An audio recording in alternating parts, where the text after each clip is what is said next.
LinkedIn is pretty amazing at helping you grow your small business. We cannot stop your new clients from emailing you at 3 a.m.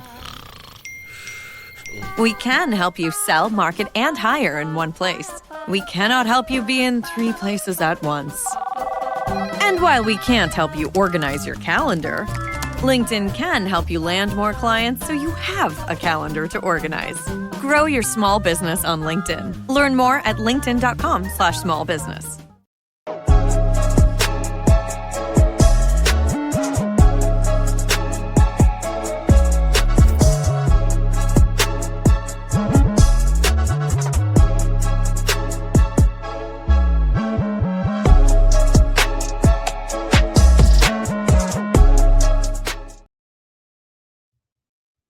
Hi everyone, welcome back to the Social Media Derby. We've got a great episode this week. We'll be covering Arsenal's back-to-back games in the FA Cup quarter-final and Champions League quarter-final first leg.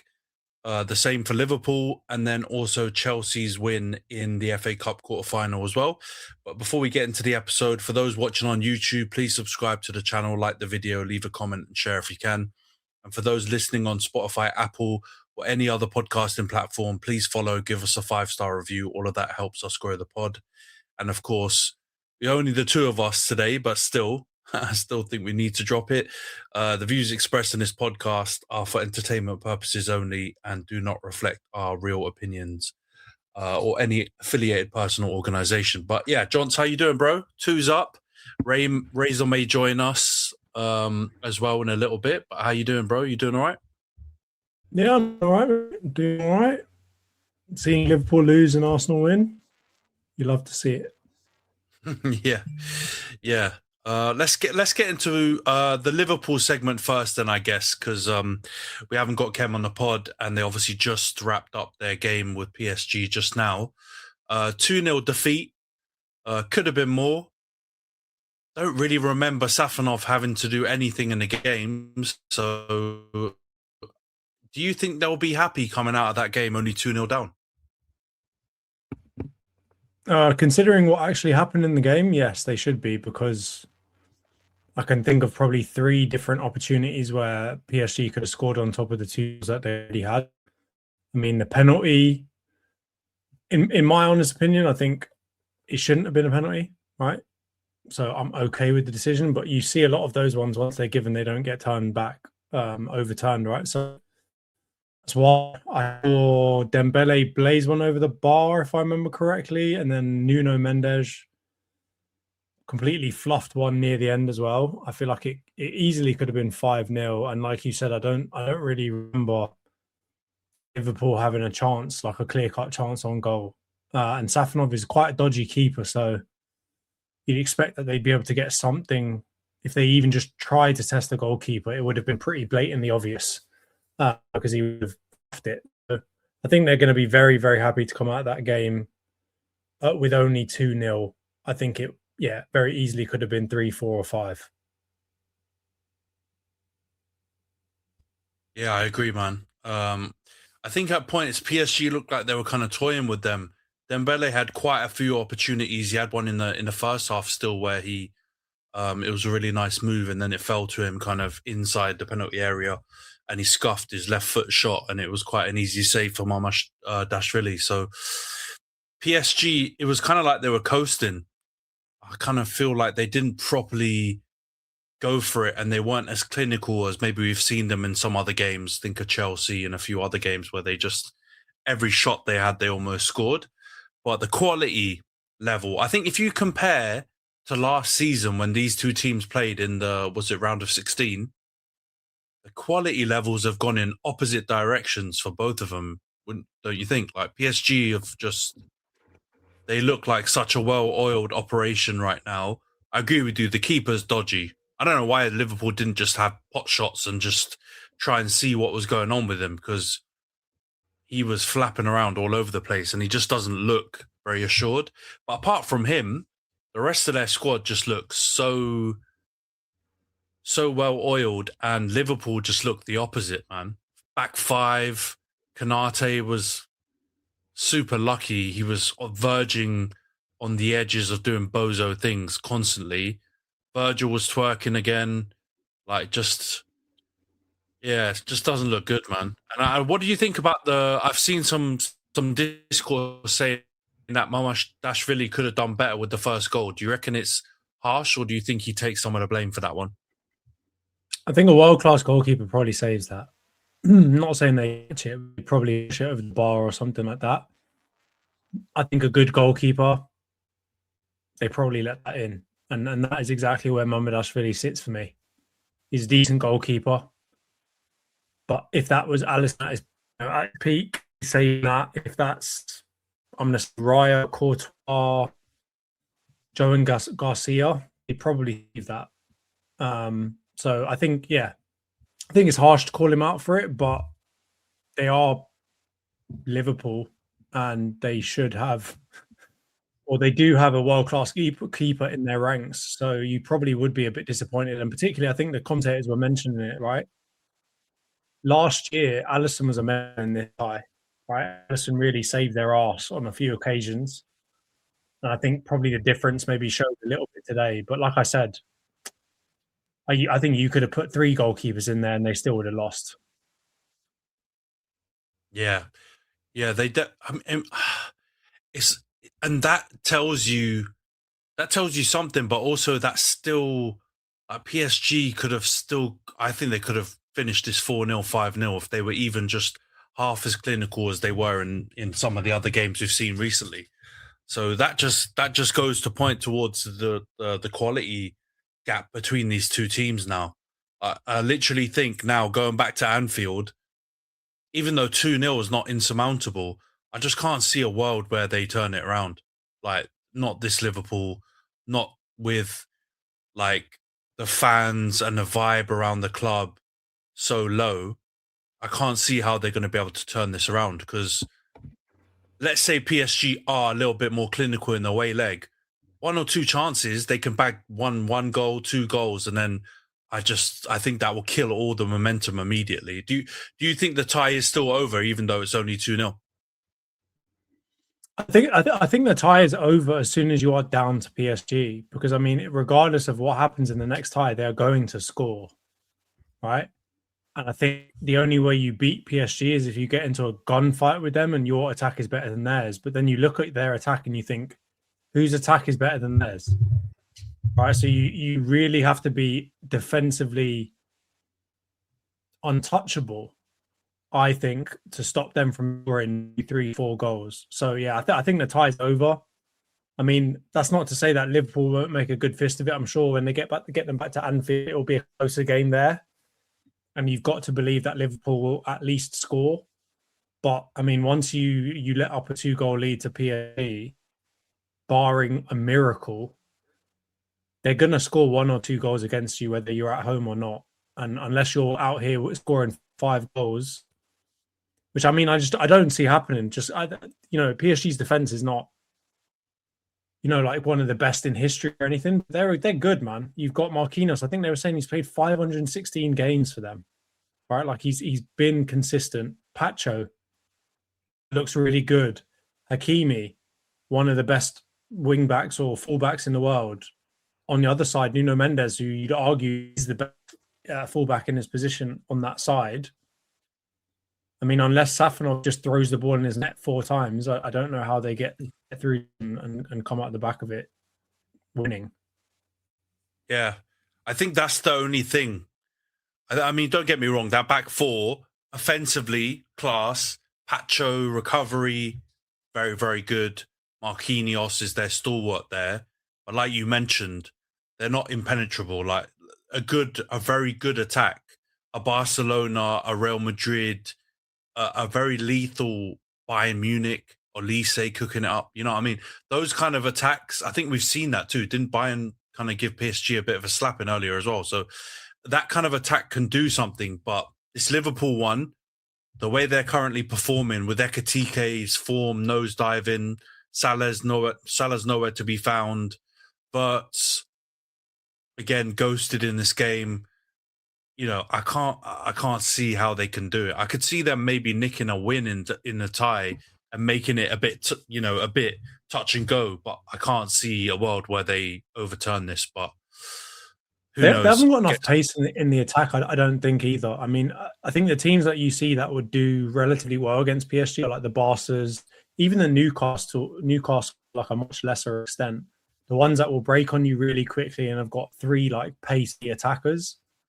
That's the type of team that could potentially change out of PSG. But I mean, Liverpool today, they look so slow going forward. They're trying to cage them in, and it just doesn't work. And Ekitike was, as you mentioned, his form. He's really taken a dive off a cliff recently in terms of his form. But he looked like French Goth, like he was miscontrolling the ball frequently.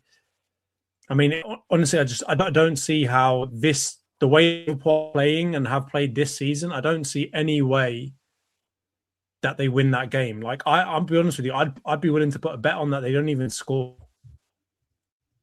Just the way that they're looking right now. Yeah, I don't think that's crazy. I just feel like even though they're like low as a snake's belly right now, the Liverpool fans still find a way to get up for, big games, especially Champions League games. Big up, Razors in the building. We're just chatting through Liverpool. What did you make of it? We're loving it, so let's not take the tone into account for this, but we're pretty low on Liverpool's chances of making this through, even though 2-0 is not the end of the world results-wise. What do you make of it, mate? They just look a bit lost. And I think coming up against a side like of PSG's quality, it was always going to be an uphill battle. I think, they've given themselves a mountainous task. They've given themselves a mountain to climb in terms of being involved in that second leg. But it's not over. Do you know what I mean? Like, certain Liverpool fans that don't turn up to pod when their team aren't doing well will be saying stuff like, we have Champions League pedigree, like we have history. Do you know what I mean? So they have they've earned the right for people to think that of them in Europe, I think. It's not over till the fat lady sings. And again, certain Liverpool fans and et cetera, et cetera. It's beneath me. I'm not going to do it. But certain man are sat in Tim Hortons right now crying into a bagel. But the thing is, but Razor, seriously though, I know what you're saying. We're doing the whole heritage aura chat right now because we've seen a few things with Liverpool, and fair dues. They've turned around 3-0 Barcelona with Messi, Neymar, and Suarez, and those dons. So it's possible. But where the goals coming? Me and Jonty are just talking about it just now. Like Ekitike looks like someone else right now. He's not looking like the one that we were all saying was, one of the best striker signings this summer. Mo Salah's not even playing. Burt's has gone shit again. Where are they scoring? How are they scoring, man? Yeah, I mean, again, I'm not seeing where them goals are coming from in terms of how their team are playing currently, but I am charging the possibility of that to the magical night under the lights at Anfield, rare, that we hear so often. Do you know what I mean? So show me something, you know what I mean? If they were Spanish, the ironic thing is, I was just going to say, the ironic thing is the only way that they might be able to score is the thing that they're so morally against, which is a set piece. Yeah, I was thinking. I feel like it might be their only way, like a corner, a free kick, Szoboszlai slap one into the corner. Seems to be the only way that I'm looking at them and thinking they might be able to score. Van Dijk or a header off a corner or something. But outside of that, they just look shocking. Set piece again, ole. Yeah, man. And I obviously people have become a little bit like, not going to say the word that I was going to use, but people have become a little bit mad around the set piece element of the game. Like, set pieces have always been an element of football, and the fact that Liverpool have an absolute wizard when it comes to dead ball situations in Szoboszlai, and they, I think they could maybe do with what people have been accusing Arsenal of doing, which is play into that strength a bit more. And kind of trying to really set up in terms of set pieces, like set piece situations. And I think that's, yeah, you're right. I think that's going to be like probably their best chance of getting back into the fixture. But like, to be honest, where the goal's going to come from thing, let's take several steps back. Brother, how are you going to stop these man from spreading you again? Like, pause. Like they weren't even on it. This is what we were saying today. They weren't even properly on it. Like they were late. They were almost taking them for just idiots. Like the amount of chances Dembele had, he was just nonchalant, man. If they lock in and you get Dembele away in England last year at the Emirates at Anfield, like, come on, guys. You make a good point. Well, like, who gives a shit where they're going to score from? How they're not going to concede again with Marmaduke in goal? Also, exactly. They should have given away they should have given away 2 penalties today. I actually also forgot about the other one that got like immediately checked and then blown away. Konate just shoved him into the ground. Right, like Konate was on like a real masterclass stinker today. That could easily happen again. So that's why I'm saying, like, it could have been 6-0. So they are lucky, and this maybe has the makings of a stinking comeback. But yeah, I don't see how they're going to stop these lot from scoring, especially if they've still got Marmaduke in goal and they've got Konate who's best. Like, I was going to say Michael Richards, but that's a bit harsh. Titus Bramble, when Konate is best, Titus Bramble impression, they're letting in at least 2 more goals. Yeah, I mean, it's crazy. I'm loving it. They've conceded 6 in 2 games, not scored 1 goal, out of the FA Cup, on the ropes, pretty much out of the Champions League, struggle in the Premier League. I mean, you man did them a favour by winning in Sporting with the coefficient stuff now, because 5th place can maybe squeak them in. But what a diabolical season. What, like, for champions who took the, foot off the gas, went to Ibiza partying for 3 or 4 weeks at the back end of last season, to just descend into this chaos that we're seeing. I'm seeing all of these gurus online now saying that Slot is willing to leave if they agree a good payout.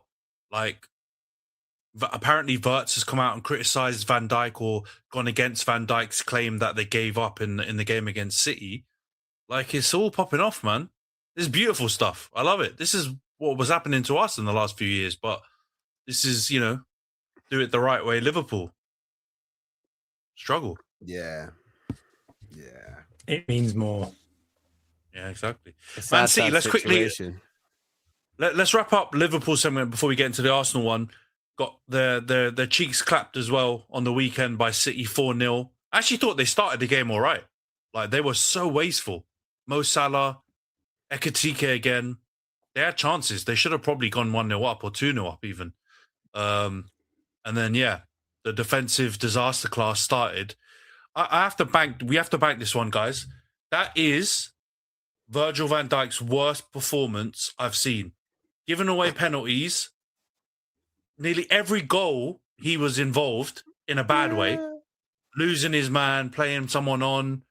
Like, I think the pod that we did last week, even though it rattled lots of cages, we may have been onto something, those who voted for Van Dijk, because he literally put in potentially his worst performance, at least for Liverpool, 3 or 4 days later. Like, come on, guys. We have to acknowledge this, right? That was diabolical. It was bad. Like, it was bad. As one of the people who thought that it was diabolical to have even as banter or rage bait, I was kind of like, it's a bit mad that we've got VVD here. No, I remember that being me. I think I was more outraged about the Drogba shout, to be fair, but yeah, it was bad. And you know what? It wasn't just him. I feel like some of the guys that we talked about on that pod, I don't know how big our pull is. Maybe they heard us, but like it looked like some of them were determined to prove us correct. Virgil being one of them. It was bad, but I think it was a bad all over performance. I think City, maybe this is wishful thinking, but my wishful thinking is that City have kind of conceded that the Premier League is kind of outside of their hands. like, not that they're not in it, but like it's out of their hands now. They're hoping on us to slip up, which is not City-esque of how we think about them. So I think they're kind of taking what they have control of very seriously now. And I think I said this earlier on today in a conversation when we were talking about the next round in the Champions League. I honestly think Madrid dealing with them in the way that they did is probably the spookiest thing for everyone who has to come up against them for the rest of the season, because I think that's a little fire in their belly. And I think Liverpool were on the hot end of that fiery stick. Pause. Last week. And I just think it was ruthless efficiency. I don't think Liverpool covered themselves in glory, but as you said, they started off well. Obviously, the hater in me was kind of like, I hope these guys get pammed worse than we got pammed in the Carabao Cup final.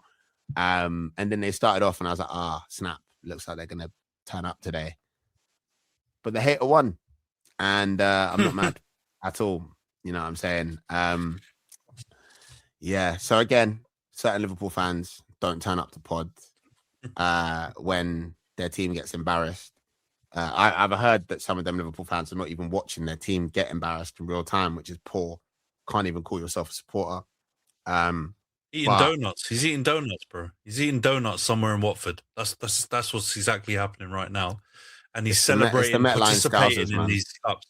Yeah, stinks, man. The Metline Scousers. I do agree with your like ruthless efficiency shout for City, but Johns, I actually don't think City were like. I mean, there were some players that balled out. Cherky was unreal. I think Semenyo had a really efficient game as well. Haaland obviously bagging a hat trick. Just back to the robot settings, but I actually think Liverpool, that second half in particular, was so bad. I feel like it was more Liverpool so bad than Man City so good. And it was on that scale with you guys in the Carabao Cup final. I don't think you were as bad, nowhere near as bad as Liverpool, but you were vastly underperforming and City got it together. But do you think I'm being a bit harsh on City? Do you think they need flowers for that? Or was it maybe more Liverpool flopping?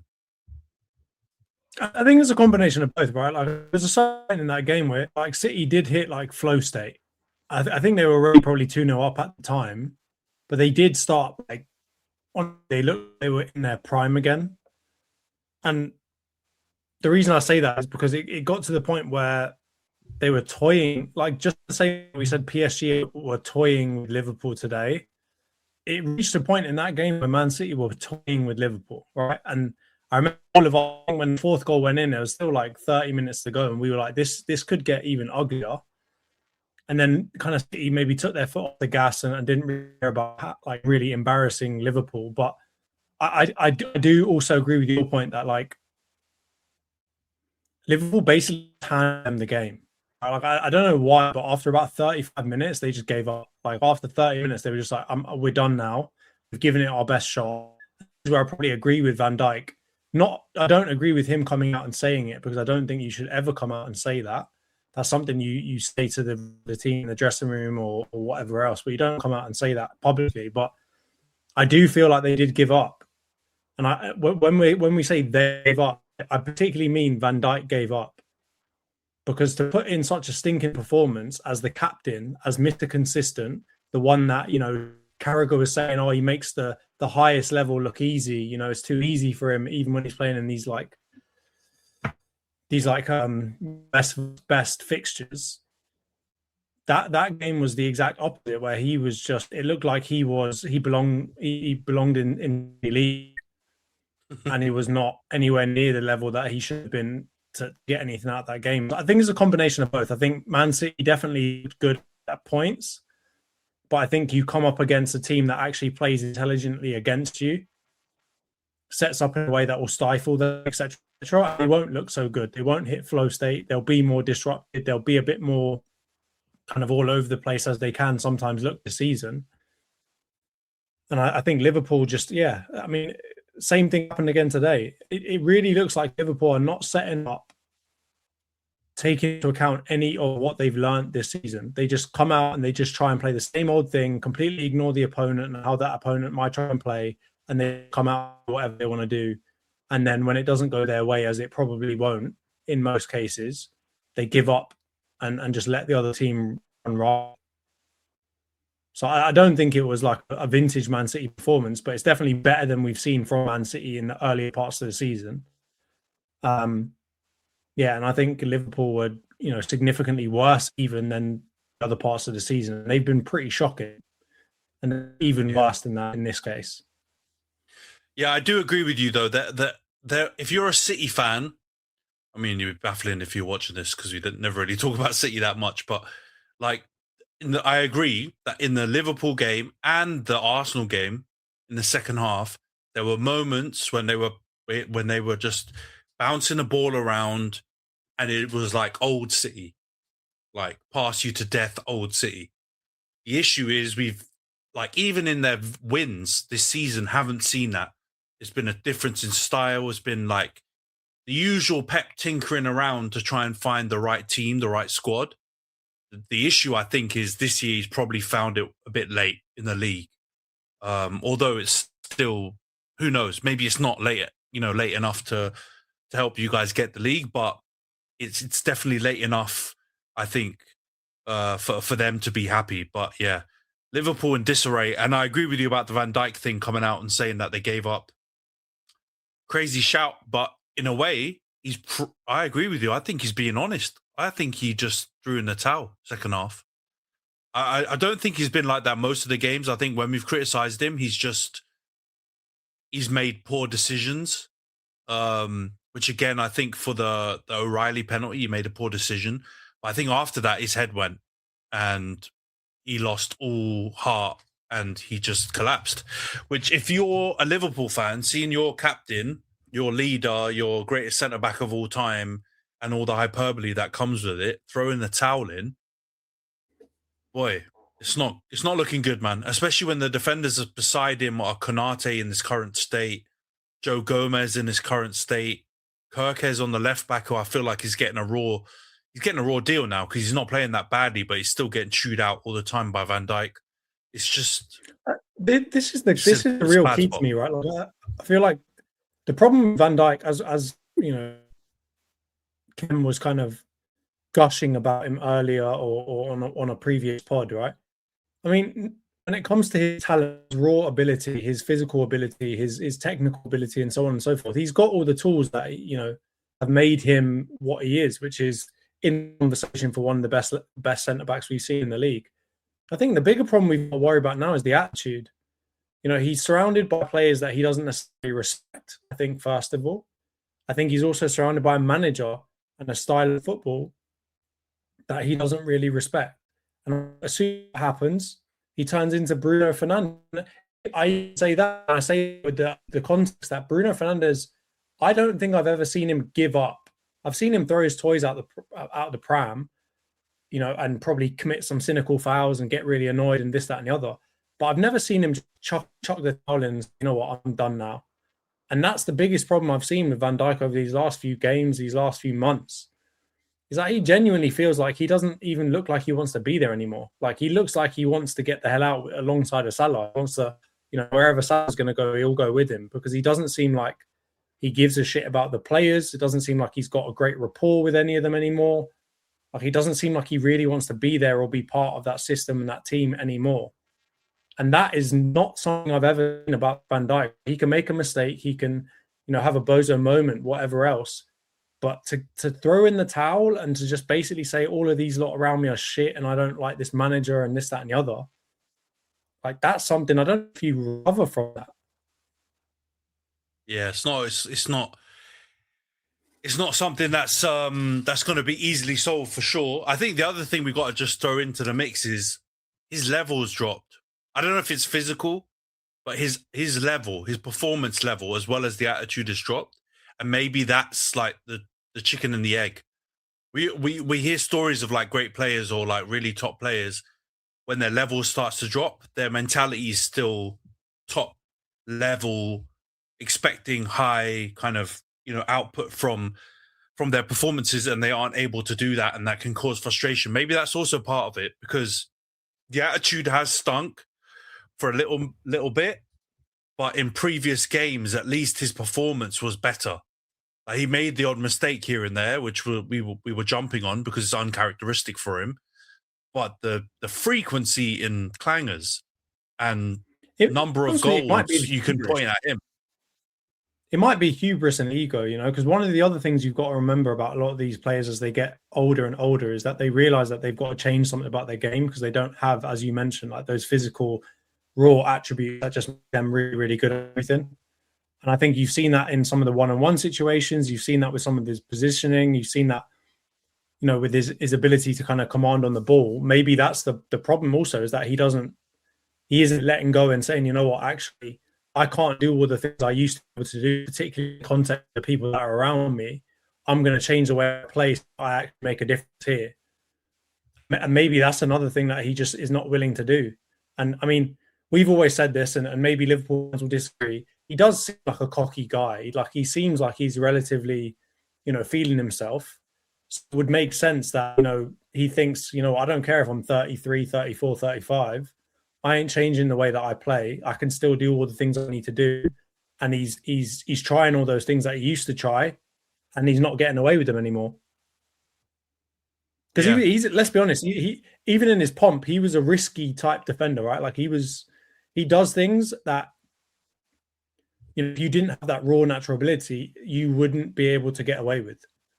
And he's still trying them now, you know, the twerking, the holding people off, the running back in a really lackadaisical fashion. Like, he's doing all that same shit he used to do, but now he just can't get himself out of it. Yeah, I don't know if he's just been, when I say this, I don't mean it as a dig. Of course, people are going to take it as that because a United fan, but like, I think the style of defending he had was actually quite risk averse. And what you had before was the Klopp system that was so well tailored for his skill set.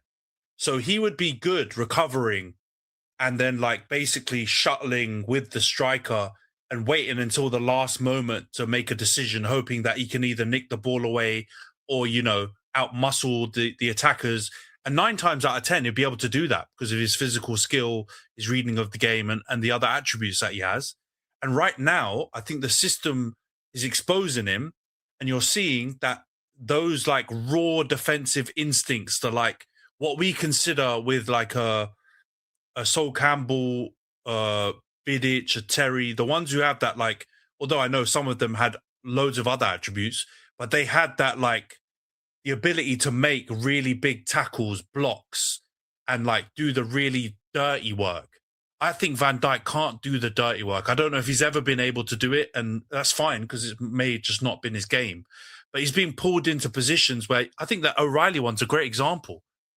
Like, I don't think we've seen Van Dijk in a lot of those positions before where he's being forced to make like a last ditch block tackle and time it perfectly over and over again. Maybe on the odd occasion, but like he's having to do it quite frequently now because their defense is all over the shop.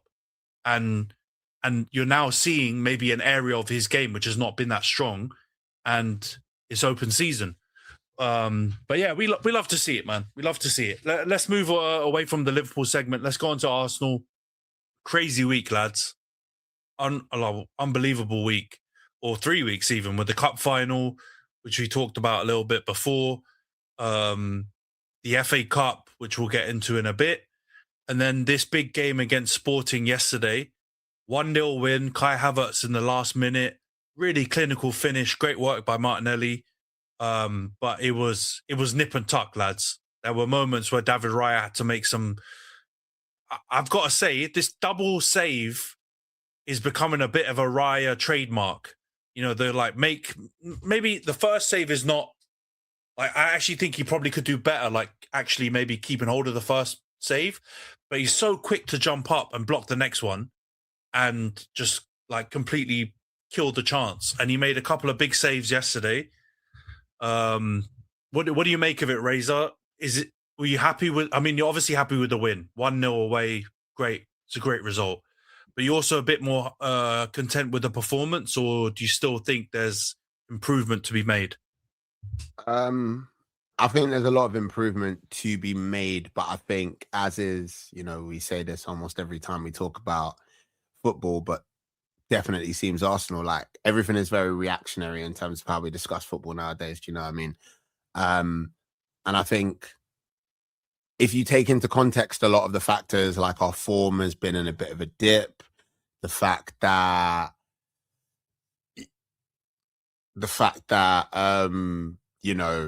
Sporting are an incredible side form-wise so far this season. They've done really good things, especially in the Champions League. They're doing well in the Portuguese league. But I think there's I think there's a bit of a misconception in terms of how people are taking the game. And I think that comes from the nerves. But I think it was a good away performance in Europe. I think the aim, something that Arteta's often been criticized of, is going out and not trying to win games, or more trying not to lose them. But I think when you got the first leg away in Europe, that is often the MO. That is often the mission statement. Go there, don't fucking lose, go home with some form of advantage, ideally. Do you know what I mean? And I think we stuck to the game plan, even though we got key players out. And yeah, I think Raya and Rice are two of our most important players on any day of the week. And they really proved it in this game and showed how effective and impactful they are when they're in the team. So yeah, overall, I don't have a lot of complaints. I think, it is Arsenal. So there will be silly agendas, and there will also be Arsenal fans that are whining about something. One of the Arsenal fans who has not come to the pod today may have something to whine about. I don't know. But yeah, overall, happy to see things swinging back in the right direction before a big game against Bournemouth on Saturday, I think it is. Yeah, I hear you, man, and I agree. I don't even think a draw away would have been that bad, but I think the win is morale boosting because of the last performances. But even if you'd have got a draw, you're more than capable of giving Sporting a two-piece at the Emirates and getting them out of here anyway, right? It wouldn't have killed the tie, but I think that getting that last gasp win the way it was as well, being under pressure for big chunks of both halves and coming out with the 1-0 win. And Jonty, I saw some stats about Sporting. They haven't lost many games at home this season. So does that show the size of the actual task in the end? Yeah, I think obviously the context of all this is that people are looking around, they're seeing Bayern playing against Madrid, they're seeing, all of these, let's say, harder ties, and they're just immediately thinking that Sporting, as a result, are the easiest team that you could ever play, and that's difficult to go to Sporting and get a result. And I'm not going to make the case that it's the hardest draw. Of course, it's the easiest draw out of everything that we could have got, but it's still not a game that we need to be overlooking, right? We need to make sure that we turn up and we win. Don't think it was a vintage performance at all. In fact, I think it was actually a pretty even game. And I think it's another one of those games where it's we have a bunch of half chances that don't even make it on target. And so you look at it and you think, well, something not clicking somewhere. And as a result, we're really looking kind of disjointed and disconnected. And I think getting back to what Ray said at the beginning, right? We've got quite a lot of injuries. We've got a lot of different people coming back. We've got new people into the team that haven't really played with each other. I think you can see, right, with the fact Havertz was the goal scorer, right? Martinelli coming on late, starting Madueke on the right-hand side. Odegaard coming back into the team. Calafiori starting at left back. So many different changes that are happening in this team. And I'll be honest with you, I just don't think a lot of these players have had enough time with each other in recent time for them to really start clicking. And one of the biggest complaints I have is that it always feels like they don't know who the other people are, and they can't anticipate where the other person is going to go. And also the runner can't anticipate where the person on the ball is going to play the ball. And so you get so many of these these moments where it's Odegaard takes one extra touch, as he likes to do, he takes one extra touch that he probably shouldn't have taken. And by that point, Madueke or someone around him has kind of stopped their run already. But then Odegaard plays it to them, and they've already kind of now started to retreat, and the ball goes out for a throw-in, or it goes out for a kick, or whatever else. And that was if I had to characterize the game, that was basically what was happening the whole time. And that always worries me because, I mean, at the beginning of the season, we were all saying like, imagine look at us now, we're winning. We're winning ugly. Just imagine when it clicks. And it still hasn't really clicked in a consistent manner over let's say 3, 4, 5 games in terms of our style of play. And so that kind of worries me a little bit in terms of coming up against Bournemouth next, particularly because Bournemouth I know they're not having their best season, but if you watch some of these Bournemouth games, man, they always stay in those games, right? And they're usually high scoring games. They've got a lot of really underrated players that make a big difference. And you can see that being a bit of a banana skin, right? Being a bit of a banana peel that could trip us up. So overall, yes, I agree with you. It's not an easy game, and we need to give Sporting probably a bit more credit. They've had an amazing run recently at home. And those crowds will never make it easy for us. Like, they were whistling literally the whole time, despite the fact that their bloody left back committed 7 fouls and did not get a yellow card, which is, I think, for multiple years, that's the most fouls a player has ever committed and not got a yellow card. And I remember the commentators were saying it after his 3rd foul, like, oh, this guy needs to be careful. And he got away with 4 more. And they were cynical. They weren't like, it's not like it was a 50-50 challenge and he just kind of like shoved someone off the ball. It was literally him running back and shoving man onto the ground or kicking them onto the ground, whoever it was. And he still somehow managed to get away with it. Like, I will never forget that guy's face or his name now, because I saw his face so many times after he just fouled someone in our team. So, like, yeah, I think none of it was easy, but I definitely also think that we can't get a huge amount of positive from the performance. Once again, we can take positive from the fact that we turned up, didn't play well, and won. But I would like us to start showing something a bit better in terms of the performance. And I will say this: I hope Eze can come back as soon as physically possible. I hope Timber can come back as quickly as he can. I hope Saka can come back. Again, I'm not dissing Madueke. I'm not dissing any of these players. I'm not dissing Odegaard. And actually, one of the things I want to say is that Odegaard is getting pelters right now for that one clip of Rice passing him the ball and him passing it back to him 3 times. But if you actually watch that performance, Odegaard was decent. He was by no means our worst player. And actually, he was doing a lot of the stuff that we really appreciate about him as a player, which was picking the ball up in those kind of deep positions and playing the lines, right? It's something that we probably wanted a bit more from Zubimendi. He's maybe not the profile that we expected in terms of he doesn't actually do that much. But Odegaard definitely does. And I will say, despite that clip and 3 back passes, if you actually watch the highlights of him that game, he was actually, until obviously Martinelli came on, he was probably the only player that I thought something might come from, right? He dragged one shot slightly wide. He put a lot of balls into the box. He was progressing the ball quickly from our third into their third, immediately skipping the middle. He was doing a lot of positive work. And so I do hope that people are still recognizing that he contributes a lot to our play, even if he's frustrating, even if he doesn't have all of those great attributes that Eze has in terms of like that killer instinct, smacking one into the back of the net and that kind of stuff. He does a lot of like unsung hero shit for this team. And that was probably the only good thing I could take from it, right? Is that Odegaard actually looked decent. I'm hoping that he can build on it from here, but like I said, I think I need to see a bit more from the performances, because we've got 7 games left of the season and it's already been painful. These last, particularly these last 12 weeks, maybe 11, 12 weeks, where we've been kind of up and down and letting our lead slip and then coming back. And these 7 games would be really excruciating for myself and Razor if we can't pick up in the performances. Is Razor, I saw some expressions going on. Do you agree with the analysis on Odegaard's performance? Because that clip has been going around, and I do agree. Odegaard is he's the number 1 target for abuse right now within the Arsenal social fan base, right? Do you agree with that? He performed quite well, or are you still skeptical on him?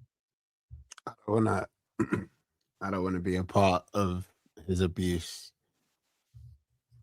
Yeah, I agree with Jonty's sentiment, which is that he probably is suffering from what a lot of modern day digital online football discourse is, which is people seeing highlights, or in this case, lowlights of a game and building an impression around that. I agree that he probably had a better performance than the discourse is suggesting. I just think like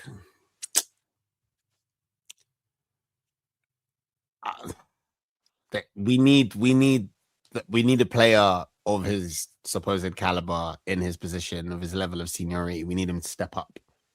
And when I'm seeing him drag shots wide, and when I'm seeing him, lose possession like the way he did once or twice against Sporting, and obviously the way he did against Southampton, I believe.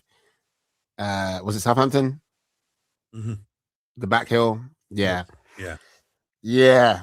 So it's just stuff like that where I'm like, I have patience. I can forgive. I understand that he's, coming back from injury and stuff, but it's just like you want more, you expect more, you kind of demand and need more from a player of his like sort of level, however you want to categorize that, you know what I mean? Especially when we have lots of big names out, be that because we're rotating or because we've got injuries. Do you know what I'm saying? So yeah, I agree. I don't think he had a bad game. I'm just on the microscope now, man. Like any tiny thing he will do wrong, he's gonna get pelted for it. And I'm watching the highlights back now, right? The only 3 half decent chances we had before Martinelli came on all came from him, right? There was a free kick that I don't think was supposed to be a shot, but nearly went into the goal, and the goalkeeper had to push it over the bar. There was obviously the shot that he dragged slightly wide, and then there was the corner that he swung in that someone, I think, headed it sideways off of someone's arse and went out for another corner again. But it was in the perfect position where, typically the Gabriel goal comes from. And I think, instead of talking about any of that, we're all just with his right foot. There was also one that he spooned with his right foot, and anyone who's played as Arsenal on FIFA or whatever it's called now for like 2 seconds knows that Odegaard's never use Odegaard's right foot. Yeah, it's not what you want to do. Do you know what I mean? Yeah. So I think in those situations, you're completely right, man. I do think like performance-wise, overall, it's not like something worth. It's not disastrous. It's not a disaster class, but it's just frustrating. And I think he might be a player, when we talk about him being under the microscope, I think he might be a player that Arsenal fans feel like they've given a lot of leeway to already. And you can only have one Saka. Do you know what I mean? He's not Saka. I do think that is what I do think that is what it is, though. I don't think it's purely just like looking at his performances and saying he stinks. Like, this is diabolical, because even the Southampton thing is bad, but they still have to run the whole length of the pitch to score. So it's not like he's done a Kepa. He's not dropped the clanger right in front of his goal and they've scored. But he's had quite a lot of time. He's the captain. There's a lot of responsibility. There's a lot of, I think they want him to, a majority of Arsenal fans want him to do well. And right now is the crunch. You need him to do well. And he's just not quite assuming the mantle, which I know is very harsh, because you've got Saka, who you look at for that and has delivered that. You've got Rice now, since you've bought him, who for the most part delivers that in, like, I think more a trickier position to actually really, bang in goals and do all that kind of stuff. I just think it is just a case of fatigue, and people have lost patience with him. I'm saying the ones who don't have an agenda against him, obviously. I'm saying the neutral / people who just want the team to do well. And I think that is what's playing a big part. And yeah, these little clips that go out of his less desirable little moments are going to just hammer him harder, aren't they?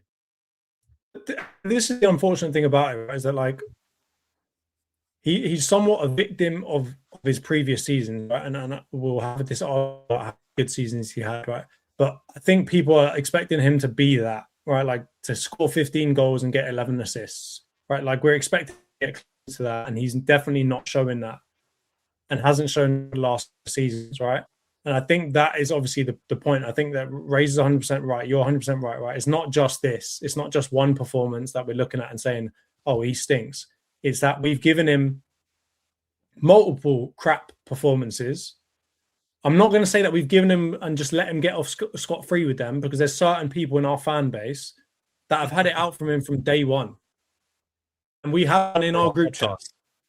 Yeah. And I mean, if we were to do it as a percentage of the Arsenal fans in our podcast and then reflect back on the overall Arsenal fan base, that's a lot of people that are constantly pelting him and just upset with him as a player. And yeah, I can understand they're looking at, you know, the Ramseys in the case of the person in our podcast. They're looking at the Ramseys of the world. They're looking at these types of players and thinking, oh, you need to be that, right? And that's all well and good. But I mean, this is where I get back to my point of like, we just need to take him for what he is. And yes, I agree. He's our captain, so he's going to be the poster boy of our failures. And unfortunately, in this case, he's not going to be the poster boy of our successes. If we go on to win the league, you better believe everyone's going to be saying it's in spite of Odegaard, right? Yeah, if we don't win the league, everyone's going to be saying it's because of Odegaard. So he's kind of in this lose-lose situation. And that's why I'm just trying to say, like, I think we all just need to take him for what he is, which is he's a good connector. He's a good build-up player. He's very disciplined. He does all those kind of dirty, annoying things that, you know, a lot of like really creative players don't want to do. And that is the player he is. He is not the Eze. He is not the Cherky, the De Bruyne, Bruno Fernandes of our team. And I think the quicker we can all accept that, the happier we will all be, as we won't put so much on him. And maybe we need to really start looking at everyone else. We need to start looking at, I mean, I'm not saying that we're not already looking at them, but we do need to start looking at attackers. Like yesterday, one of the biggest things I saw about that game is I was looking at our attackers and saying, guys, this is a fucking Bournemouth attack right here. Or this is a, you know, table attack, because I know that saying Bournemouth could really come back and bite me in the arse. But my point is, you know, this doesn't feel like a world-class Premier League winning attack. And I know we had a lot of players out, but that's probably something else that we need to look at too, is like, do we actually have really world-class players? Like, look at our front three versus PSG's. Look at our front three versus Barcelona's. Look at our front three versus Real Madrid's. Look at our front three versus pretty much anybody still in the competition except for Sporting. And do we get anywhere near any of them? Liverpool's one is shit now as well. But yeah.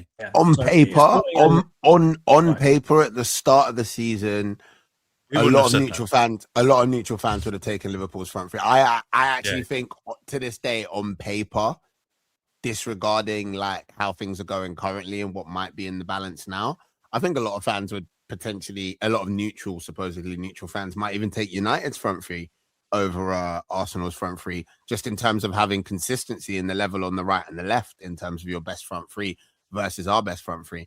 And I completely I run with what Jonty is saying in the sense that I just feel like Odegaard has become, and I think I've said this on the pod before, probably arguing with Aya, but I think Odegaard has become not just the poster child for our failures, as Jonty was saying, or in a position where he is that and represents that, but I think he's also become the poster child for the Arteta era in terms of, you know, the bridesmaid, the nearly men, being at one point really good at football, but not gritty enough to get it over the line. And now suddenly simultaneously, or evolving, if you into being a team that's not good at playing pleasing on the eye football, but is getting closer to maybe doing it over the line, or maybe even ending up in the same place, which I think is what the neutrals kind of hope for, which is that whether you play this beautiful 22-23, I think it was, football, or you play this stodgy set piece focus, break teams down football, you still end up with the same thing. And I think Odegaard has become the poster child for that not knowing, that inconsistency, that lack of assuredness, that insecurity that a lot of Arsenal fans feel, and how fair it is, how valid it is, I would probably feel a bit more that strongly about if he didn't wear the captain's armband, because that's what comes with wearing the captain's armband. You know what I mean? So like, get on with it. He's Arteta on the pitch. It's true though. It's true Yeah, though. he's mentality-wise. He's seen as Arteta on the pitch. So, exactly, like he's the exact example of what that Arteta style of football represents, which is don't take any risks. Just do the smart thing all the time, even if it frustrates the life out of everyone. Don't take any form of risk or a magical moment, right? It's almost the exact opposite of what we love about Eze, right?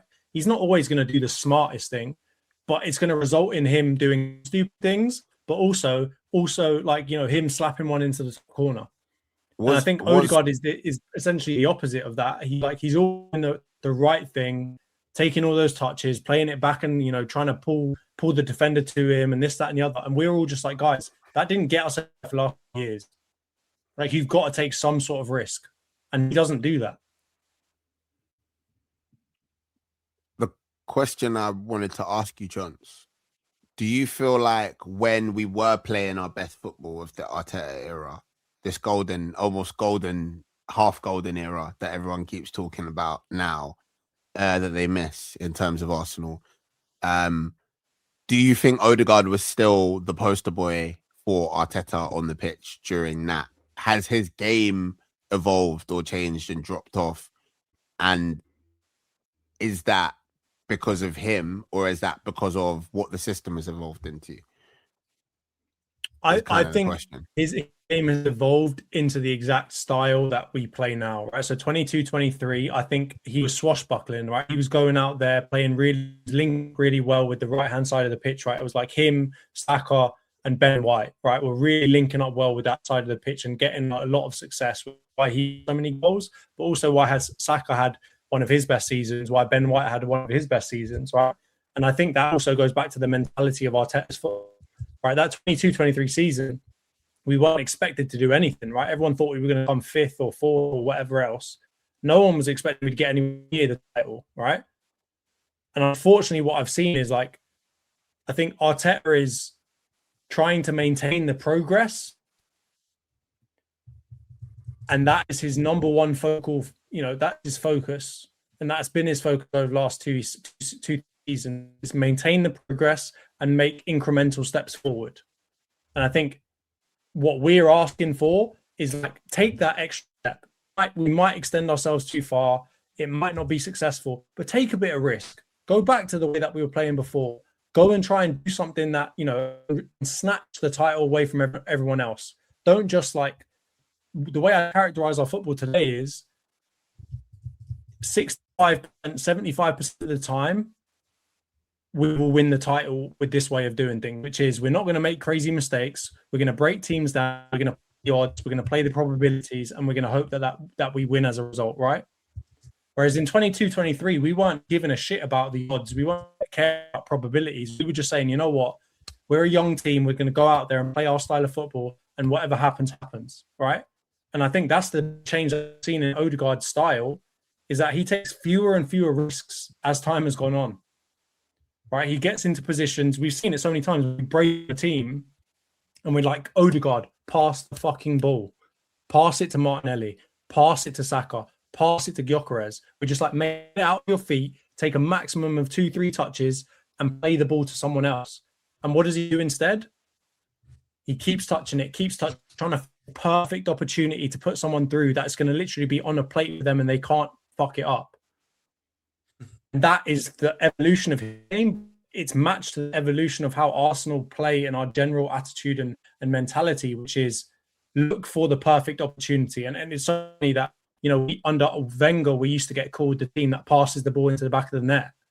I'd argue we are more that now than we have ever been before. Right? We're just going to break you down and wait for the opportunity. It doesn't matter whether it comes in the second minute or if it comes in the 92nd minute. We're going to wait for that opportunity, and we are banking on the fact that you will give us an opportunity to score, and we're banking on the fact that we're clinical enough in those scenarios to win the game. And I think that is the perfect characterization of what happened yesterday. 91st minute, Kai Havertz gets one in the perfect position. It's pretty much the only chance we have in the entire game. And he scores it and we win. We take our money and go home. And I think that is the frustration of Arsenal fans today, is that we are not used to playing that type of football. It's not the Arsenal way, to use a Liverpool term. And that's where people moan about Arteta. And that's where, unfortunately, people moan about subsequent, Odegaard as well. Yeah, I do agree with that. What do we make of is the Southampton defeat now a little bit softened because of this win? Because we haven't really talked about it. It was obviously the talk of social media, football fandom after it happened. I guess it was the shock of the round. I mean, while Liverpool got absolutely slapped, I still think probably more people focused on the Arsenal game because Southampton were in the Championship. It was kind of not expected. Do you guys feel, Razor, do you feel any... I mean, you can't feel better, but does this win over Sporting kind of soften that blow a little bit, or are you still pretty upset and angry that you went out in the FA Cup? I don't think I was ever upset and angry. I'm sure there were Arsenal fans that were upset and angry about it because they're upset and angry about fucking everything. But yeah, I mean, okay, excuse me. We had the discussion extensively over the summer, at the start of the season, last season, the season before, you know what I mean? Like, what constitutes success? What constitutes progress in terms of this team? And I don't think the FA Cup, if any Arsenal fans are being real with themselves, I don't think any of them thought it constituted like a massive or a significant step forward. Obviously, you want to win games, you want to win trophies. That's something that, like, similar to what I said about the Carabao Cup. But I think, like, the ones, for me personally, in terms of being upset or it being softened or whatever else, like, it's almost like, okay, the banter's there, but away from it, it's like, okay, the two that I really want to be in, we're still in.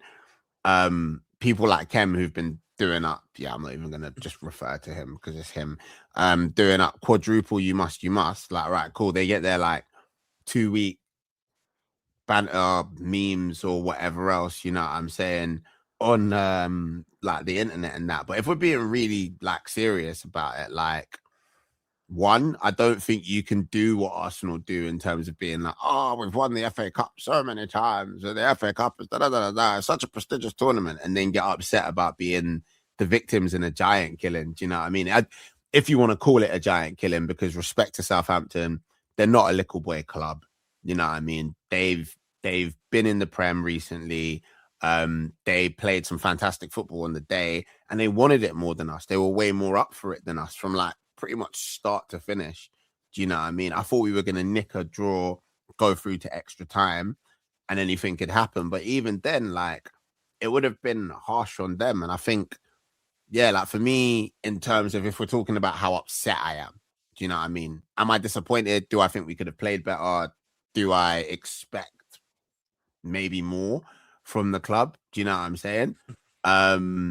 From the team, yeah, maybe. Do I think the team that was put out should be able to beat Southampton or any championship side for that matter? Yeah, maybe. But yeah, in terms of being upset, I just don't think it was really upsetting. I watched it with a bunch of Chelsea fans, and they were all like, ah, and I was like, okay, you know what I mean? Yeah, it was a prime banter result, and yeah. Because of the way it happened, like, you know, last minute goal, off the back of the cup final defeat as well. I just think I think the only, like, you lose in the FA Cup, it happens. Like, I'm pretty sure last season, Liverpool lost to Plymouth, right? Like, this season, Palace have lost to, I can't remember what the town was. It wasn't Mansfield, was it? It was Macclesfield, maybe. Yeah. Yeah, I might be wrong. It was Macclesfield. Like, giant killings happen in the FA Cup. That's the whole thing about it. And I don't even think this was a massive giant killing. I think the only concerning thing, if I was an Arsenal fan, was your rotation has been, I think, correctly lauded as being really strong. And I just think it was a rough night for the defense. And normally you've got like, we've seen Kepa have a stinker, very recently. I don't even blame him. Like, I think he had, Ben White didn't have a good day at all. Mosquera looked a bit shaky. Even Gabriel, for the moments that he was on the pitch, he didn't look great until he got taken off. Like, all round, it was just a bit rough on the defensive end, which is your strongest part of your team. So that's the only thing. If I was an Arsenal fan, that's a concern. And you're right, they deserve to. It wasn't a smash and grab. It wasn't some sort of dodgy decision or something completely gone left field that knocked you out. They deserved it. They were better than you on the day. Yeah. Yeah. Facts. Yeah, I think that the only thing that we have to bear in mind here is like, I mean, who in their right mind thought the quadruple was going to happen? I think the answer is no Arsenal fan thought the quadruple was going to happen, whether they let on and tried to say it and this, that, and the other. No Arsenal fan with any sense thought that was actually going to happen. And I think the big thing is that it was a matter of time as to when that would, like, when these things would happen. And to be honest with you, I that they happen now so that we can actually focus. And I'm not doing copium. Obviously, there is a certain amount of copium to it because there's nothing else we can do at this point. But like, we're going into like the real title race end of the season. We're going into the hardest part of the Champions League. I mean, if this is what needs to happen for us to actually focus, then I'm all right with it. And also, if it means I haven't got to see fucking Kepa play again, I'm all good for it. Right? Take us out of all the shit cups where Kepa might play, and I'll bow down and kiss the ground that you walk on, because I don't need to see my man play again. All right? Whether it's next season, the season after, I hope I never have to see my man bad in this game again. Don't care. Well, he wasn't. Antony, no. He was not good. Yeah, I get what you're saying in the sense that it wasn't a howler, like he didn't throw the ball into his own net or like give it to one of the opposition strikers. But what you saw last night, I shouldn't have to speak more on the difference in terms of just like how we're set up. It's more of a unit. It's more of a unit when Raya's there. When Kepa's there, I can see the defenders all look uncertain. They don't like when Raya's there. I feel like it's the chemistry bars on FIFA type thing where the players automatically play better when Raya's behind. He's in net. When Kepa's there, goes from green to orange or yellow or whatever, and all of those individual players don't play to the same levels that they do, and the cohesion isn't there. I hear that. I've taken blue tuna. I've taken blue tuna, and I'm not going back to fucking fish fingers. All right, bluefin tuna only from now on. I don't need to see my man play fish, again. Bro, so I don't know what this analogy is. It's a crazy metaphor for my man. I also don't think it's just in terms of how he plays defensively. Like, we've spent a lot of time. I think everyone has spent a lot of time either lauding Raya for being amazing or weirdly trying to act like he's not amazing. I don't really know what that agenda's about recently, but distribution, and the main reason why I say, like, form-wise, Raya's been the best keeper in the Prem, and Donnarumma turning up didn't really make a change in that for me. It hasn't really made a change in that for me, is because the Premier League is such like modern football. Your keepers need to be good with your feet. You need to be able to be a sweeper keeper. Be everything. And he's just really, really fucking class at it, man. Like, sporting game, I know opinion about here, but like, just seeing him like halfway out, halfway up our half, like going in for a header against like a fucking opposition striker and not being worried about him or where the ball's going or what's going to happen next. Yeah, man, he's that solid base that I think the team, the other players, the defense, the fans, the manager, I think everyone else feels a lot more at ease when he's in between the sticks. And finding, and like Jonty, I never want to see Kepa play again. Finding someone who's going to be willing to be the number two, who's going to be an effective number two choice keeper to that is going to be really, really difficult, because anyone who's worth their salt probably isn't going to want to play behind someone who's playing so well and is so established with the team. But you know, Arteta's done a good advert for backing his cup keeper, regardless of how fucking painful it is for me. So who knows? Maybe we'll get another wonder keeper next season.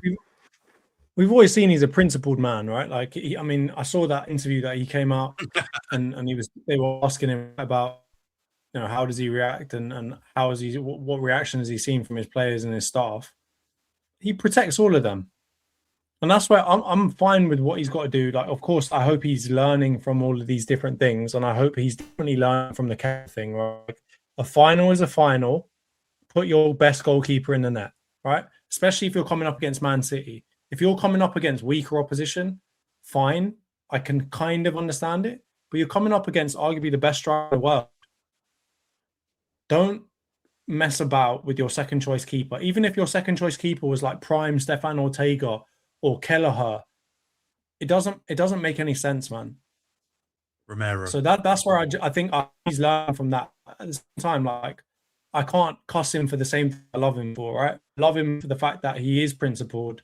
He does protect this team. He does care about the club. He does show all of these different kinds of things. And the principled stance, right? Not the Jose Mourinho win at all cost type of stance. But the principled stance is, you got us to the final. I'm going to keep you in the net for the final, right? And maybe if we had more trophies over the recent years, people would be a bit, allow him a bit more to do things like that. But with us being so starved, it just didn't make sense to put Kepa in the net. And I think we paid for it in the end, right? Not saying that we would have gone on and won that game, but we definitely wouldn't have let that goal in if Raya was there. So, yeah, I think, coming back to your original point, I think we're out of the FA Cup now. Let's hope that it positively affects us. I mean, we've played so many games. I even saw a stat that we've won more games than Man United have played. I'm not saying that to diss. I'm saying that to say we play so many fucking games. Because we ain't winning every game. We draw a lot of games. We lose some games. We are playing too much football. And if getting us out of the FA Cup helps in that sense to reduce by a couple of games, then I'll take it so that we can actually focus on what we've all said from the very get-go.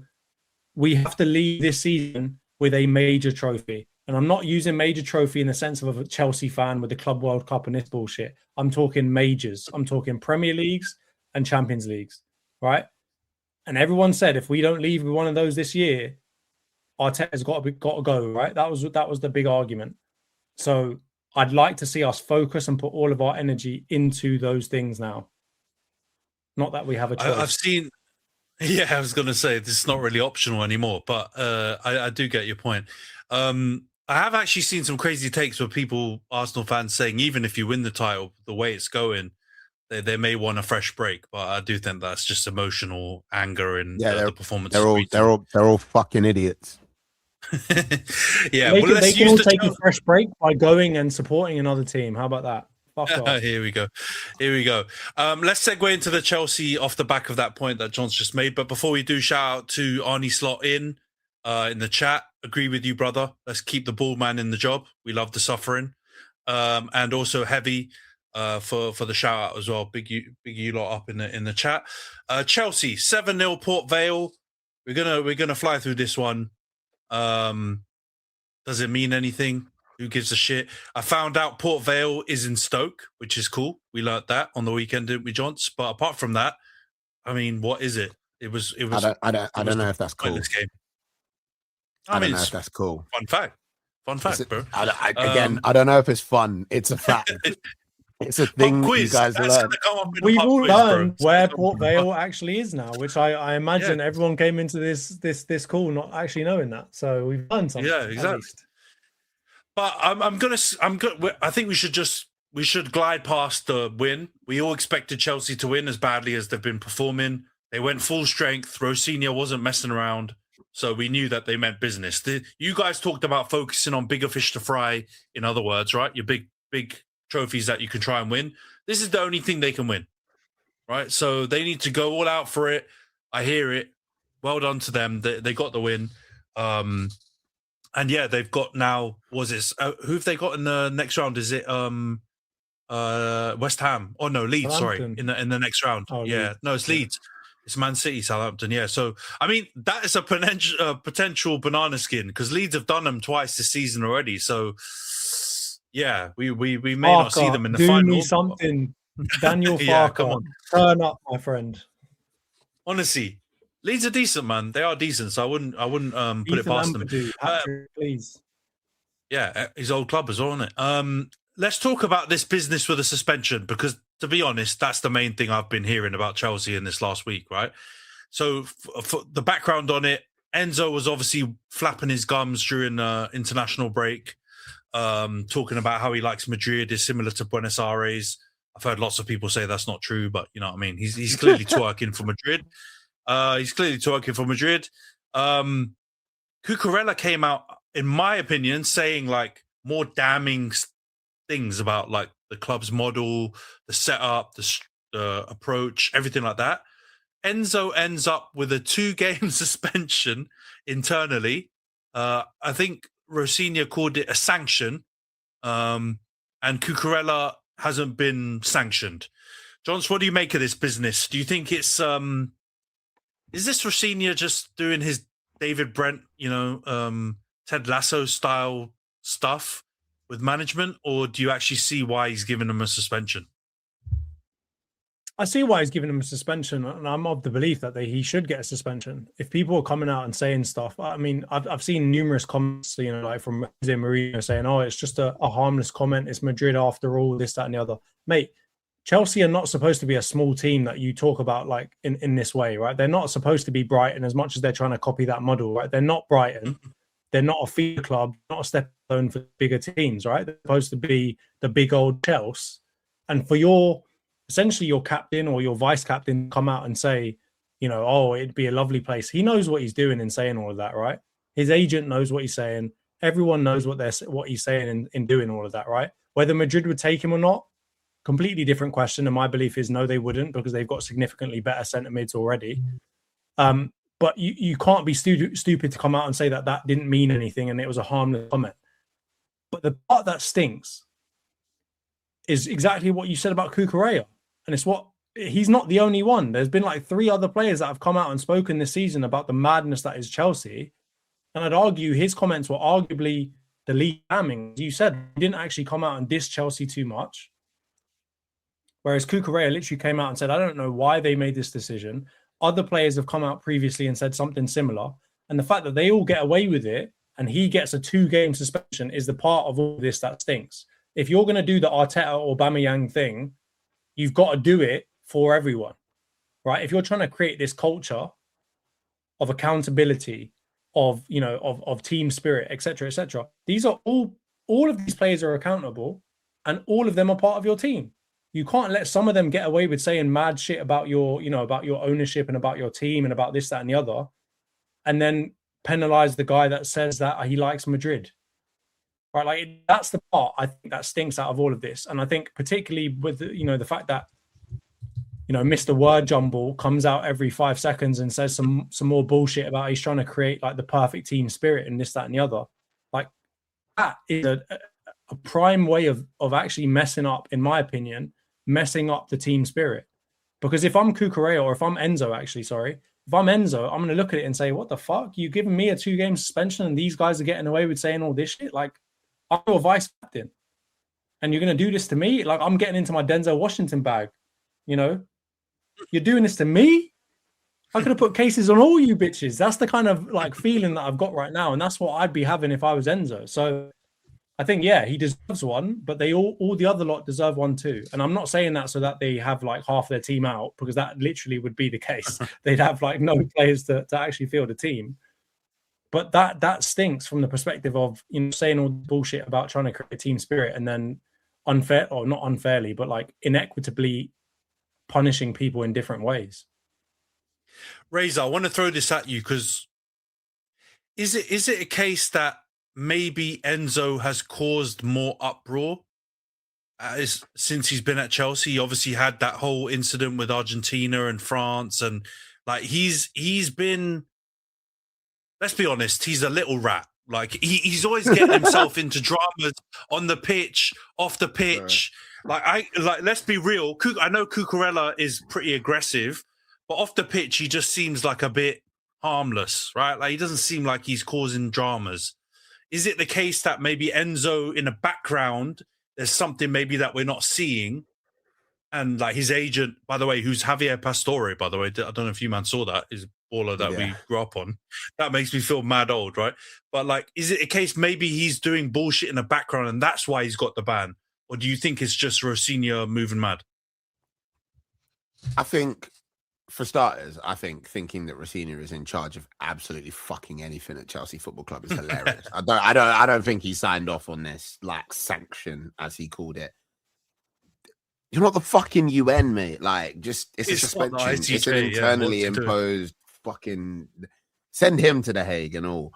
But yeah, to be honest, why it's actually happening, I have a couple of like conspiracy theories, things that I've heard, things that I found amusing. My favorite one at the moment is that Madrid are notorious for trying to get players for free. So Blueco are like trying to be like, yo, we don't do that here. We don't play that shit. Don't pine after them, man. Pine after somebody who's gonna pay us. You know, we spent 100 M's on you. You're not Trent. That was kind of like what I thought might have been the initial kind of. Man's on a Suge Knight deal, bro. They'll have to wait 10 this years is to get Death Row Records, bro. You are not going anywhere. Get that thought out of your head. The other thing is, playing devil's advocate, of all the things that Jonty said, lots of which I agree with, he is the vice captain, and maybe his punishment is higher to reflect the supposed higher responsibility that he is meant to hold. Cucurella is a rat, but he's just a right back rat. Do you know what I mean? Or a left back rat. He's not Reece James. I reckon if Reece James said something, let's be honest, if Reece James said anything near that, they would redacted, and Stamford Bridge would sing redacted at him. So it would be, do you know what I mean? Like I think it kind of makes sense in terms of the seniority, kind of makes sense in terms of the like setting a clear tone, especially with the vibes, how it is at Chelsea. Like they don't want players thinking that they can start saying stuff and getting free. Like you can basically turn into Reece in the media if you want and call like Blueco all kinds of 4-letter words, but don't act like you think you're going anywhere, because you're not going anywhere unless we say so. Do you know what I mean? Unless we mash profit. And I think that's something that they're probably quite keen on. And you know what? He did say it while he was on international duty, didn't he?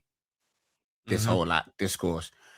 So that thing that you just said, it also makes a lot of sense to me. It might just be like Chelsea again as an institution, or Blueco again being like, brother, when we let you go to Argentina, go there, say you like Mate, say you like, he's not like, do you know what I mean? Say you like Mate, say you love playing with the team, say you can't wait for the World Cup. Shut the fuck up. Stop doing things that we have to talk about at a board meeting on Monday. Stop being racist to black people. Stop saying you want to leave the city. Just go, kick ball, come back and shut up. And I think at some stage they needed to, like, basically they want him to appear how Jonty is currently appearing in his background, like semi-visible. Do you know what I'm saying? Like, be more quiet, bro. Be quieter. And maybe that's what this punishment is for. But ultimately, I don't care, because I'm not. Do you know what I mean? Like, I'm not a Chelsea fan, so like, I don't care that he's not going to play 2 games or whatever it is, and I don't care if he wants to go to Madrid. Yeah, I feel like whoever's pulling the strings and calling them shots is obviously upset about it. That's probably because they spent 100 M's on him. But yeah, I don't care. And he's a rat.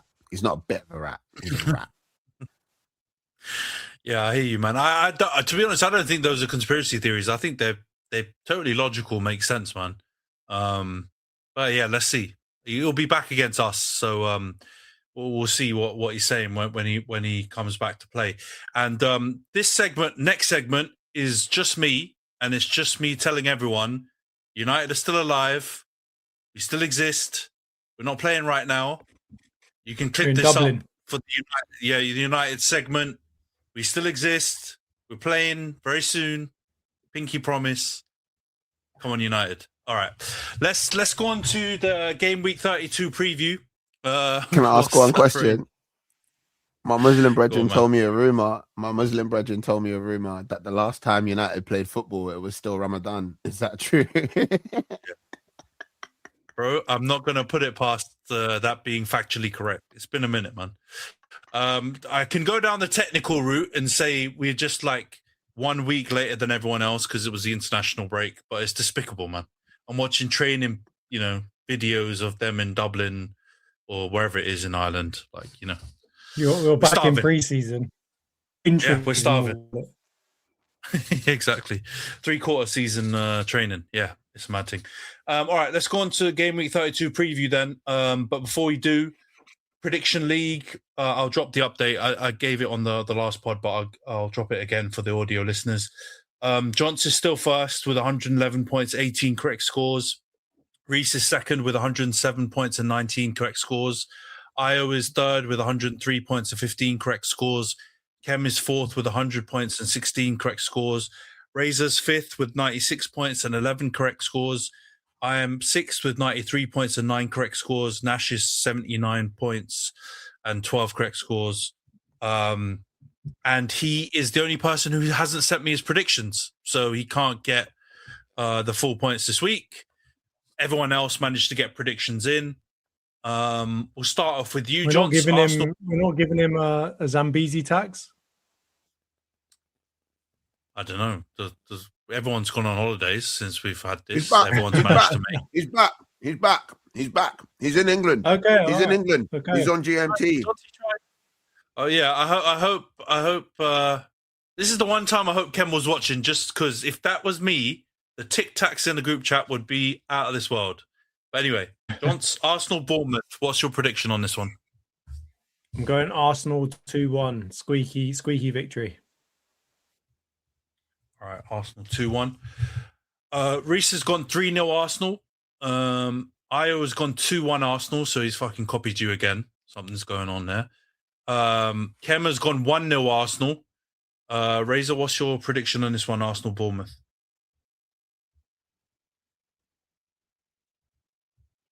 (3-1) Arsenal. All right, 3-1. I considered that. Yeah, I was thinking about that. I went 2-0 Arsenal. And yeah, Nash didn't send it through. All right, let's go on to Liverpool Fulham. Johns, what's your prediction for Pool against Fulham? 1-1. The misery continues. Beautiful stuff. Reese has gone 2-1 Liverpool. Io has also gone 1-1. Like, what the fuck is going on here? This fucking guy. What is this guy doing? What is going on? He's hacked your phone or something. How the fuck is he getting every single one of your predictions? All right, yeah, he's gone 1-1. Kem has gone 2-1 Fulham. His head's gone crashing out. Tim Hortons. Razor, what's your prediction on this one? Liverpool Fulham. 2-1 Fulham. All right. All right. What's my prediction on this one? I think I went draw. Yeah, I went 1-1. And yeah, Nash. I'm just going to skip out Nash since he didn't send any scores through. No, don't skip him out. Yeah, you can keep on saying, just say it every single match. You just got to keep repeating. He didn't send any scores. Diabolical stuff, man. Sunderland Spurs. Johns, what's your prediction in this one? 2-1 Zerbi's first game. 2-1 Sunderland, because I also saw a stat that said it's been exactly 100 days since Tottenham actually won a match in the Premier League. Talking about Ramadan, bro. They didn't win a game since before Ramadan. Like, it's crazy out here. It was 2025 since the last time they won. All right, Reese has gone 2-2. Io actually has gone 2-2 in this one as well. And Kem has gone 1-1. Razor, what's your prediction, Sunderland Spurs? The pain continues. 3-2 Sunderland. Last minute dagger. Charge it. Bobby, let's go. Yeah, Robbie Tax, man. I've gone 1-1 draw. I just think De Zerbi, man. maybe I should have gone higher scoring draw, but yeah, I think he's got to get something out of him. Nash, yeah, nada for him. All right, Chelsea City, Big 6 game of the week. Johns, what's your prediction in this one? 3-1 City. 3-1. If it were Ender, if it were Maresca, I felt like they could have done something because they've shown in big games they can do something. But this guy, he's lost the dressing room. He's lost his head. He's lost his thesaurus. 3-1. I think that's the only thing he hasn't lost. I do think, though, come on, guys. He's been put in an impossible position. He's not prepared for this role. He's been fast-tracked way too much. He's getting pelters from every single direction. Some of the stuff I've seen has also been not in good taste in like some of the, like, I don't know if it was Athletic or one of the local like online papers or something. They're hammering him to the craziest degree. He's just not ready for that role. And that whole entire club is a shambles. It's harsh, man. The problem with him is that he's not keeping a low enough profile for my liking. Because I said this. I said, no. I said this when he got brought in. I was like, his peak. He's getting set up. Keep your head down. He's not. Excuse me. I was literally like, use this as your opportunity to show the world what you can do as a gaffer. And a team that's more suited to his levels and capabilities will see that and hopefully recognize it. And I think he's almost done the opposite. We've all been there before, you know what I mean? Like, you know, ended up in a situation where he where, makes it. yeah, bro, like we've all ended up in a job role or playing a sport at a level that was too high for us, or with a worldie that we do not have the financial capability to maintain. You shut up and you hope that your boss, the line manager, the gaffer, the babes don't notice for as long as possible. That's the MO.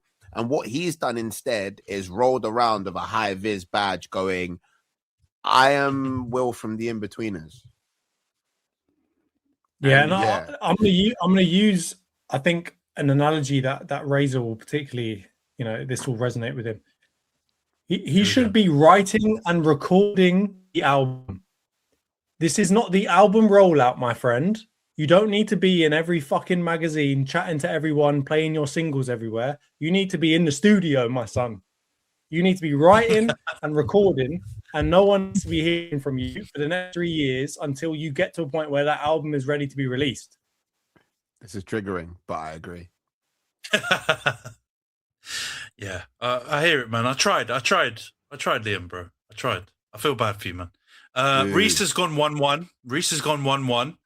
Head's gone. I don't know if he believes that. Though. That's a mad. That's pure copium. That's pure copium.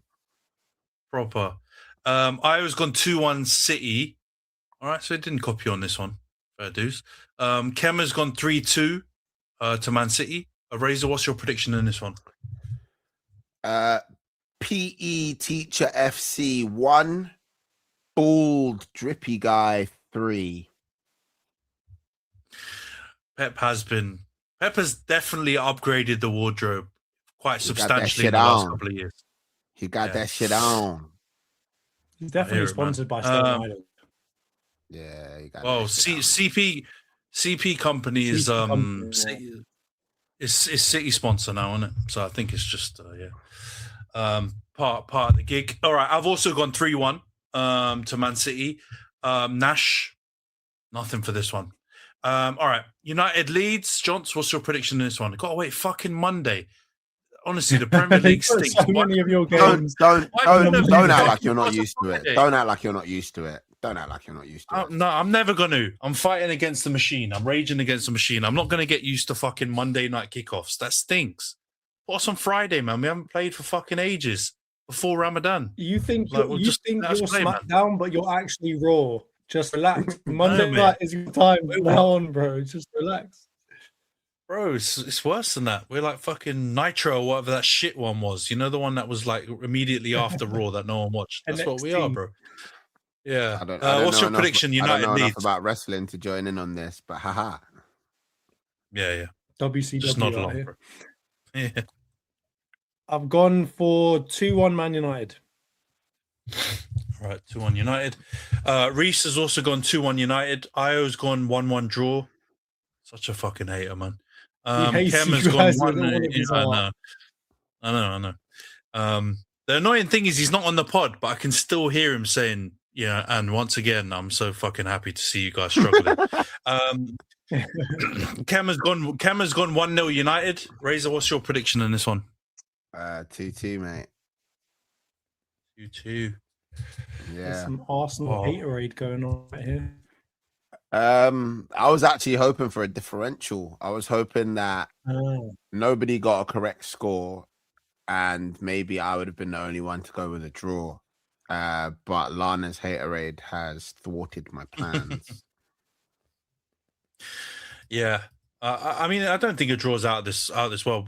Every single time we've had a long gap, we haven't really played well as soon as we come back from the, whether it's international break or whether it's one of these because of the FA Cup early exit extended break. So I don't think it's out of the realms of possibility. I've gone 2-1 United. And yeah, Nash has got nada. All right, before we wrap up the pod quickly, guys, we're not gonna chat before the second leg. Are you guys confident you see it through? Arsenal going to get through against Sporting? Is it next Wednesday? Yes. Yeah, I think we'll get a 2-3-1 win. I think we'll get through. Yeah, similar vibes. Trying to not count the Gunnosauruses before they hatch, but yeah, was watching Atleti today, being like, okay. Yeah, we didn't mention this, by the way. Atleti got a 2-0 win in the Camp Nou. I think Barca got a player sent off, right? Kubasi got sent off, so he's going to miss the second leg. I mean, you guys surely got to be happier with that option, right? Or am I wrong? We've played Atleti and won already, but last season I'm pretty sure we'd played PSG and won already. Yeah. Does it make a difference? I don't know. It's the Champions League. You got to just try and just the whole quadruple you must thing. Yeah. The funniest thing for me was I immediately disengaged from believing that was possible because it would require us winning the Champions. People talking about winning the Champions League like it was a guaranteed thing. I was like, oh, so you smoke crack? Cool. Bro, it's literally I love the jokes and banter of it. It's hilarious, but is there a team in history that have ever won the Champions League as part of I don't even want to say quad, even a treble or a double, even the first one they won. Maybe later, some teams have won it as part of a double. I think we did a double with a not in modern history. Yeah, not in modern history. You're unlikely to do multiple and break your hoodoo on the Champions League at the same time. It's. I mean, just as I said, just give me fucking one of them. I mean, look at Chelsea. The 2 they won, they were absolutely dog shite in the league. They were miles off it, and that was the way they were able to do it, right? So I mean, I get the banter. It's top tier, but yeah, it was always going to be a tough ask.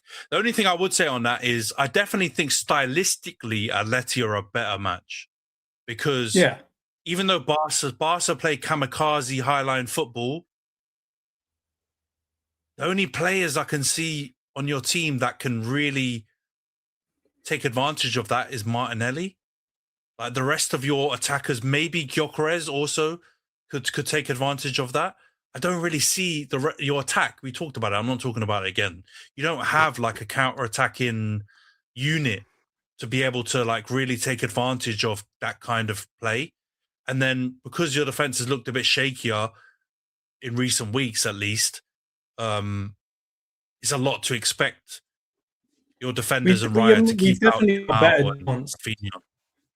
We've definitely got a better chance against Atleti and in terms of styles make fights, right?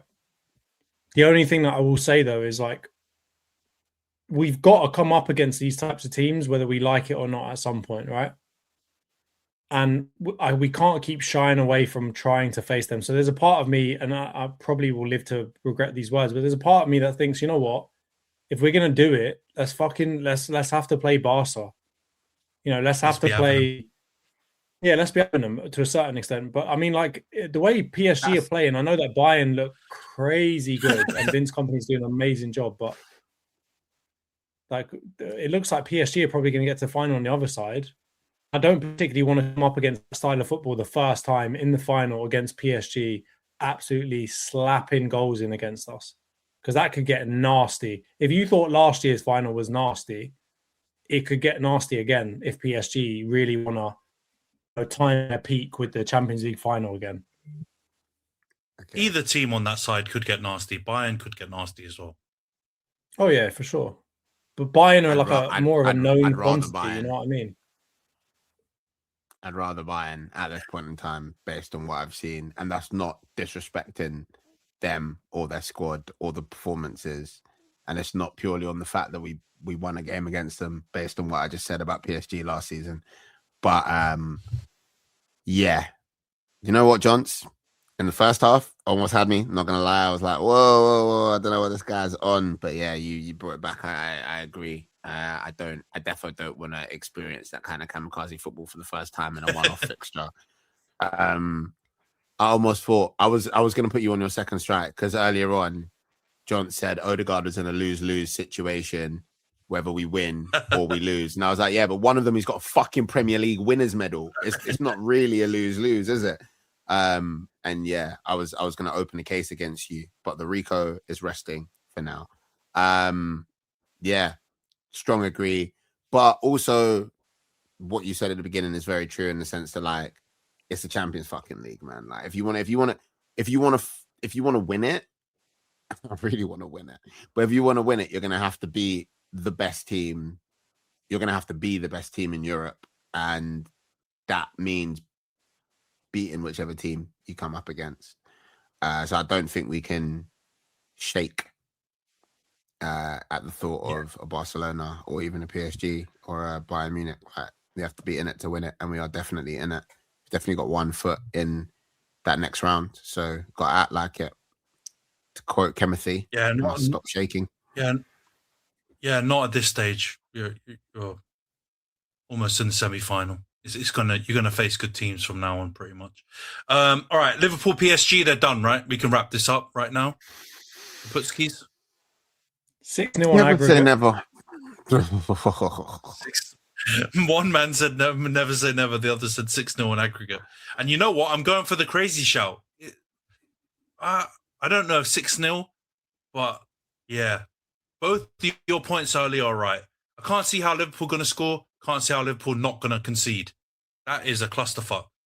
That just almost, that is double certainty they go out, to me anyway. We pray. I mean, the other thing you got to bear in mind, PSG don't play until. Yeah, they got the weekend off. That's another thing. Sorry, I'm so sorry. Dembele's going to come back rested. He's going to have his legs in those like weird balloon things that LeBron uses all the time. Like, he's going to fucking ready to go, mate. It's so unfair. It's so unfair. They didn't have Barcola. I know those other guys are mad, but Barcola's been balling out this year. He's been like one of their better attackers. It's caused the like Kvara being on the bench a little bit, Doué being on the bench quite a little bit more than they were last season, and they didn't have Barcola like in this game. So I don't know what the timeline is if he's back. Ruiz as well. No Ruiz. You know, their goalie's a bit of a madman, and Liverpool still, I think, have got no prayer. So let's hope we talked into existence. But yeah, it was all right. So we're expecting Arsenal, even if it's closer than me and John are saying, we're still expecting PSG to get through. All right, should be interesting Champions League. All right, we'll wrap up the pod here. We didn't quite make the 2-hour mark, but we managed to stretch this as long as we can. We'll catch up with you guys next week when we'll go through game week 32, the results, as well as the Champions League quarterfinal second leg, and we'll look ahead to game week 33. But until then, we'll see you guys all next week. Don't forget to subscribe to the channel, drop a like, leave a comment. And if you're listening on the audio platforms, please follow us and give us a 5-star review. And until then, we'll see you guys next week. Take care, guys.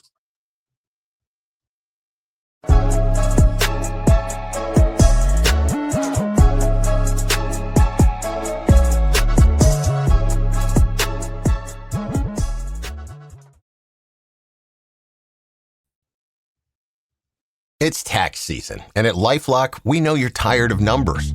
But here's a big one you need to hear. Billions.